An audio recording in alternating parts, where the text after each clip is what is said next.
Please बैठ जाओ ना। तुम्हारे इस तरह चक्कर लगाने से मुझे चक्कर आने लगे। मामू की जान खतरे में है और वो भी सिर्फ मेरी वजह से। हाशिर,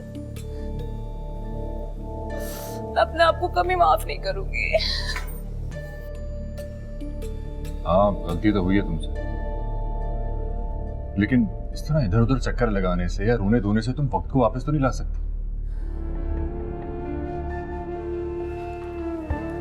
आओ बैठो प्लीज, तुम रिलैक्स करो, आओ आ जाओ।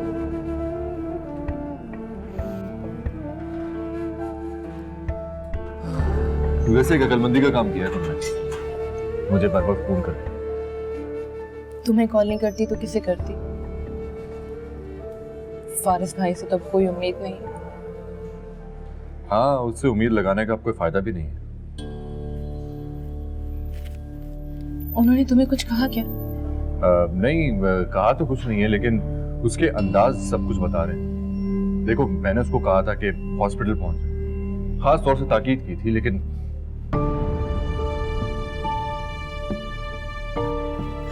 मिनाल, नानी, मामी,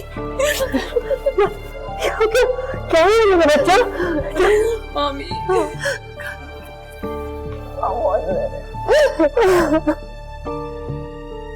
तुम तो रोना धोना बंद करो।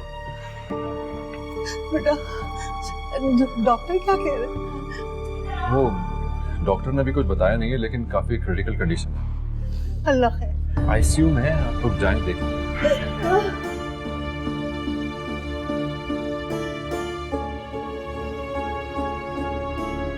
वैसे माँ, उष्णा मेरी सोच से भी बढ़कर बेगैरत निकली।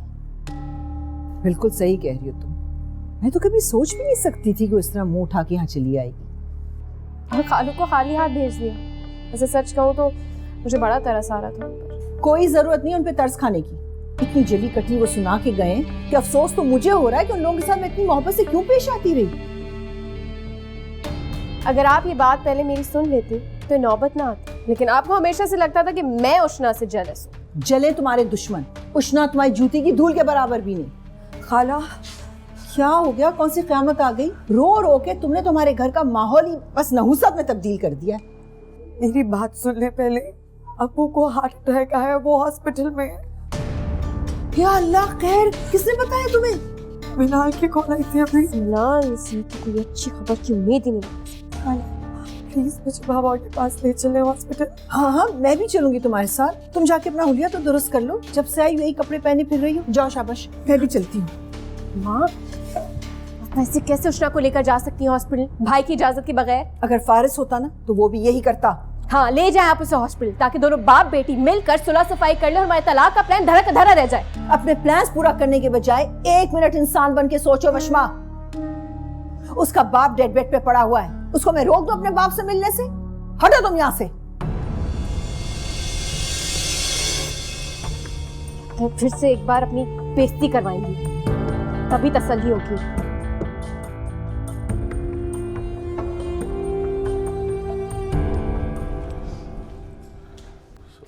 शुक्र है अल्लाह का, बेहतर है तबीयत। मेरे ख्याल में यहाँ खड़े रहने का फायदा नहीं है, वहाँ बिठाओ सबको और देख लेना कोई ऐसा काम नहीं। बाकी मैं हूँ यहाँ, डॉक्टर से जरा बात करूँ जी है। अम्मा, मेरे बच्चे, अम्मा ये क्या हो गया अब्बू को? आईसीयू में अभी तक डॉक्टर कुछ नहीं बता रहे। ये सब कुछ मेरी वजह से हुआ है ना, ये सब कुछ मेरी वजह से हुआ है।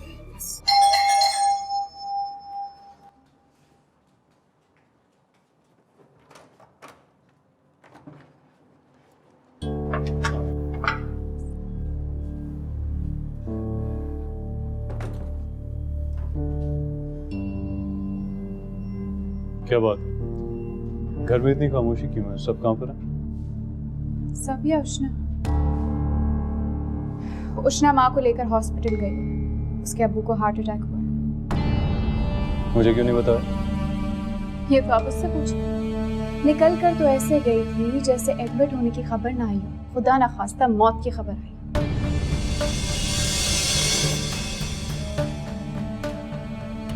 फारिस भाई, मैं हमेशा आपकी वजह से खामोश रही, लेकिन आप उष्णा को एक बार अच्छे से समझा कि अगर उसने माँ से बदतमीजी की तो मैं चुप नहीं रहूंगी। उसने अम्मी से बदतमीजी की? तो और वो कर भी क्या सकती है? माँ ने सिर्फ इतना बोला कि फारिस से पूछ लो, तो कहने लगी उसके अब्बा की हालत के जिम्मेदार हम हैं। क्या पागल तो नहीं हो गई है वो? जमाल अंकल आए थे उसे ले जाने के लिए। माँ ने सिर्फ इतना सा कह दिया कि पहले फारिस से इजाजत ले लो, लेकिन वो तो जैसे रेडी हुई थी जाने के लिए। ऐसा तुम परेशान ना हो, उस बारे में बाद में बात करो। दुआ करो कि जमाल अंकल ठीक हो जाए जल्दी से।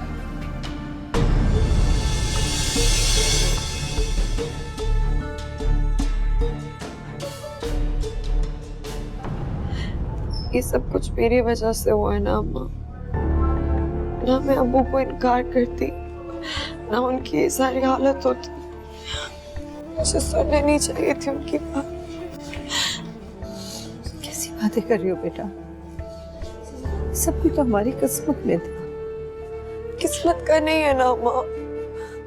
जिस घर में मेरी जैसी बेटियां होती है ना, वहाँ होता है ये सब कुछ। जो अपने माँ बाप की बात मान नहीं सकती, उनके डिसीजन को एक्सेप्ट नहीं कर सकती। क्या था अगर मैं सुन लेती उनकी बात? ये हालत तो नहीं होती ना उनकी। बेटा कैसी बेवकूफी की बातें कर रही हो। इस तरह के कुफ्र मुंह से नहीं निकालती, अल्लाह नाराज होता है।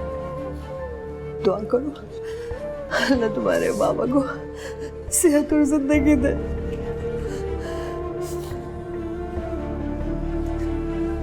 कहाँ जा रही हो?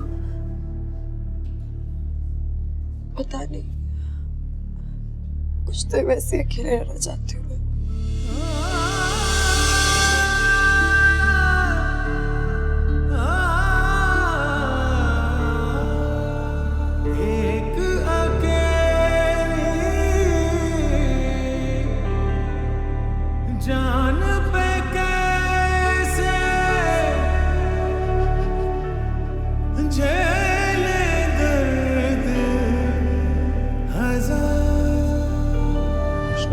तुम्हारे इस तरह रोने से जमाल अंकल को होश तो नहीं आ जाएगा ना? ये सब कुछ मेरी वजह से हुआ है यार। मैं इस बात के लिए अपने आप को कभी माफ नहीं कर सकती। ऐसा मत सोचो उष्णा। अगर किसी को शर्मिंदा होना ही है तो वो फारिस है। उसकी भी गलती नहीं है कोई आशा। ये सब तुम अपनी मोहब्बत की वजह से कह रही हो, वरना सच तो यही है कि ये सब किया धरा फारिस का ही है। तुम कुछ नहीं जानते हो आशय। वो बेचारा खुद खाला और वशमा की सियासत का शिकार हुआ है, उसे भी नहीं पता। दिल के सारे बंधन पल में टूटे दिल के साथ।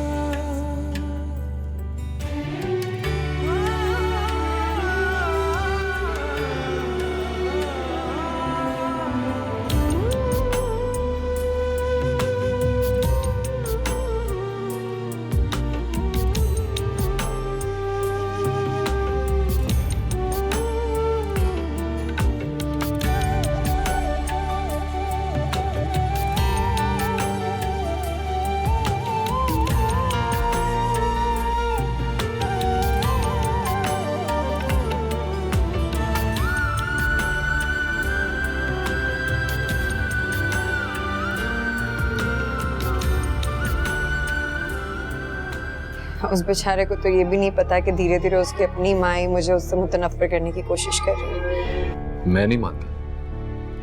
फारिस कोई छोटा बच्चा तो नहीं है ना कि जिसकी कोई खड़ा होकर डोरियां हिलाएगा और वो इधर उधर हिलने लग जाएगा और उसको पता भी नहीं चलेगा। ऐसा कैसे हो सकता है यार? कम ऑन, मैं नहीं मानता। तुम्हारे नहीं मानने से भी सच्चाई तो नहीं बदलेगी ना।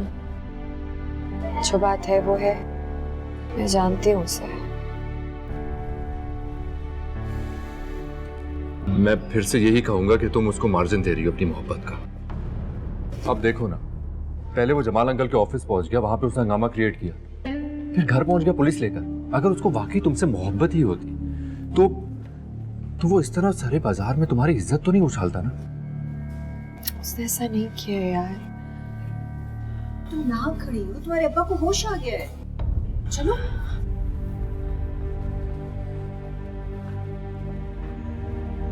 अम्मा